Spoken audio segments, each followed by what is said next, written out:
Hello guys, welcome to only my talks. Bigg Boss 8 house మరీ అంతలా కాకపోయినా ఓ మాదిరిగా ఆకట్టుకుంటోంది. ఇప్పటికే బేబక్క, శేఖర్ భాష ఎలిమినేట్ కాగా మిగిలిన ఇంటి సభ్యులు కాస్త గట్టిగానే గొడవలు పడుతున్నారు. ఎవరికి వాళ్లే హైలైట్ అయ్యే పనిలో ఉన్నారు. ఇదంతా పక్కన పెడితే హౌస్లో ఉన్న ప్రేరణ ఇంట్లో విషాదం. ఈమె భర్త వాళ్ళ అమ్మమ్మ చనిపోయిందట. ఇప్పుడు ఈ విషయం సోషల్ మీడియాలో వైరల్ అవుతుంది. గత వారం బిగ్ బాస్ నుంచి ఎలిమినేట్ అయిన శేఖర్ భాషకు అంతకు 2 రోజుల క్రితమే కొడుకు పుట్టాడు. ఈ విషయాన్ని శనివారం ఎపిసోడ్లో నాగార్జున చెప్పాడు. ఈ విషయం చెప్పిన దగ్గర నుంచి తనని బయటకు వచ్చేస్తానని కెమెరాలకి చెప్పాడు. అవకాశం ఉంటే తనని ఎలిమినేట్ అయ్యేలా చూడమని మిగిలిన హౌస్ మేట్స్తోనూ అన్నాడు. అయితే ఈ ఫుటేజ్ని నిర్వాహకులు ఎపిసోడ్లో చూపించలేదు. బయటకొచ్చిన తర్వాత శేఖర్ భాష ఇదంతా చెప్పాడు. ఇక ప్రేరణ విషయానికి వస్తే కొన్ని నెలల క్రితమే పెళ్లి చేసుకుంది. పేరుకే కన్నడ అమ్మాయి కానీ తెలుగు సీరియల్స్ చేస్తోంది. బిగ్ బాస్ హౌస్లో ప్రస్తుతం టాప్ 3లో కొనసాగుతుంది.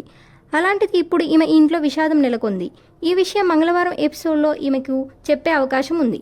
ఒకవేళ చెబితే ఈమె ఎలా రియాక్ట్ అవుతుందనేది చూడాలి.